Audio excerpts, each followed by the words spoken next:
Kabanata 19, ang mitsa mula sa nobelang El Filibusterismo na isinulat ni Dr. Jose Rizal. Panimula, ang kabanatang ito ay pinamagatang ang mitsa sapagkat ipinakita dito ang kawalan ng mitsa upang maumpisahan na ni Simon ng kanyang planong paghihimagsik. Tulad ng isang bomba, ang paghihiganti at paghihimagsik ni Simon ay maaari nang sumabog na ang tanging kulang na lamang ay ang mitsa.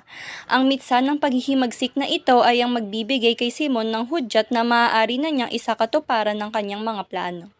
Bago tayo tumungo sa buod, halina't maging pamilyar tayo sa mga salitang ito upang mas lalo natin maintindihan ang kabanatang ito.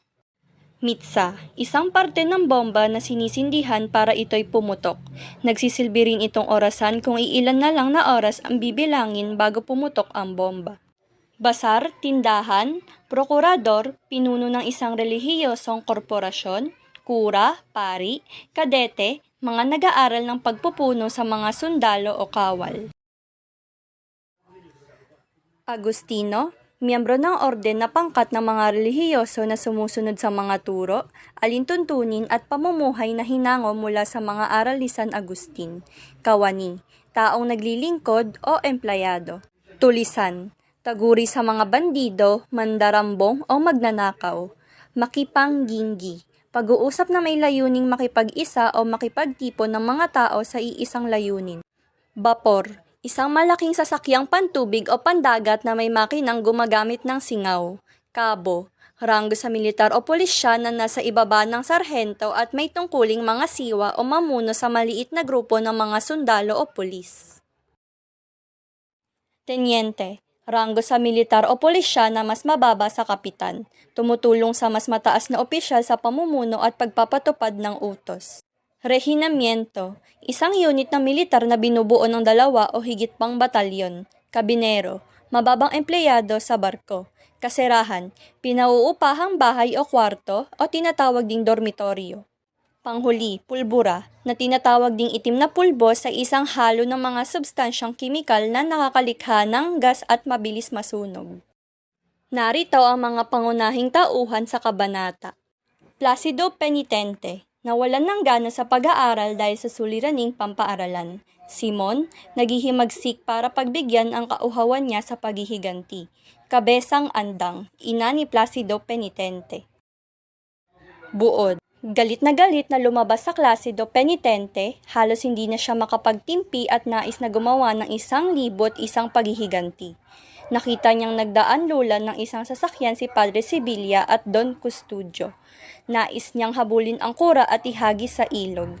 Nang mapadaan naman sa eskolta ay may nadaanan siyang 2 Agustino sa pinto ng basar ni Quiroga. Ibig niya sanang pag-uundayan ng suntok ang mga ito ngunit nagpigil si Placido. Nadaan din niya ang 2 kadete na nakikipag-usap sa isang kawani sa kasinagasa ang mga ito. Sa kanyang tinutuluyan ay dumating si Kabesang Andang na kanyang inang taga Batangas. Naghinagpis ang ina nang magpaalam si Placido na hindi na mag-aaral. Ilang sandali pa'y umalis na si Placido at nilibot ang Sibakong, Tondo, San Nicolas at Santo Cristo. Mainit ang ulo ni Placido. Maya-maya'y nakaramdam siya ng gutom at naisipang umuwi. Inisip niya na wala na sa kanyang tinutuluyan ng ina at nagtungo na sa kapitbahay upang makipangginggi. Ngunit mali siya ng akala dahil naroon pa ang ina at naghihintay sa kanya. Nakiusapan daw ni Kabesang Andang sa prokurador ng Agustino iayos ang suliranin ni Placido sa nakagalit na Dominico. Ngunit matigas si Placido. Tatalon daw muna siya sa ilog Pasig o magtutulisan bago mag-aral na muli. Muling nagsermon ng ina tungkol sa pagtitiis, hindi na lamang kumain si Placido at saka muling umalis. Pumunta siya sa daungan ng bapor. Doon ay naisip niya na magpunta ng Hong Kong upang magpayaman at kalabanin ng mga pari sa kanyang pagbabalik.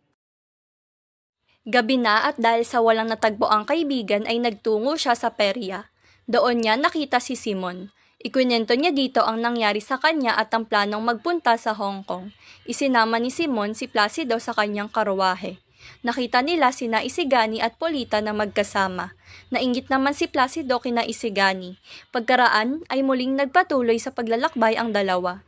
Nakarating sila sa isang bahay na paggawaan ng mga pulbura na pinangangasiwaan ng dating guro sa San Diego.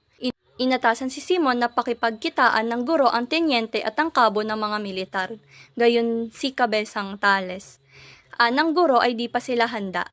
Ngunit ayon kay Simon ay sapat na sina Kabesang Tales ang mga naging kabinero at isang rehinyamyento ng mga kawal dahil kung ipagpapaliban pa raw nila ang plano ay baka patay na si Maria Clara. 2 oras din na nag-usap sa bahay ni Simon at ang binata bago umuwi sa kaserahan si Placido.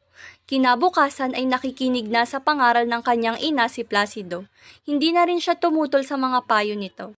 Pagkaraan ay pinauwi na niya ang ina sa Batangas dahil baka malaman pa daw ng prokurador na naroon siya at hihingian pa ito ng regalo at pamisa. Pahiwatig, ang layunin ng maraming magulang sa pagpapaaral sa kanilang anak upang maipagmalaki at masabing sila'y magulang ng isang nakapag-aral at nagkatitulo. Aral ng kwento. Una, huwag magpapaapekto sa mga suliraning nararanasan, maging matatag sa lahat ng pagsubok na dumarating sa buhay. Pangalawa, laging makinig sa payo ng magulang dahil ang nais nila ay mapaganda ang ating kinabukasan. Pangatlo, huwag pairalin ang galit at huwag magpadalos-dalos ng desisyon. At dito matatapos ang aking pagtatalakay. Maraming salamat sa pakikinig.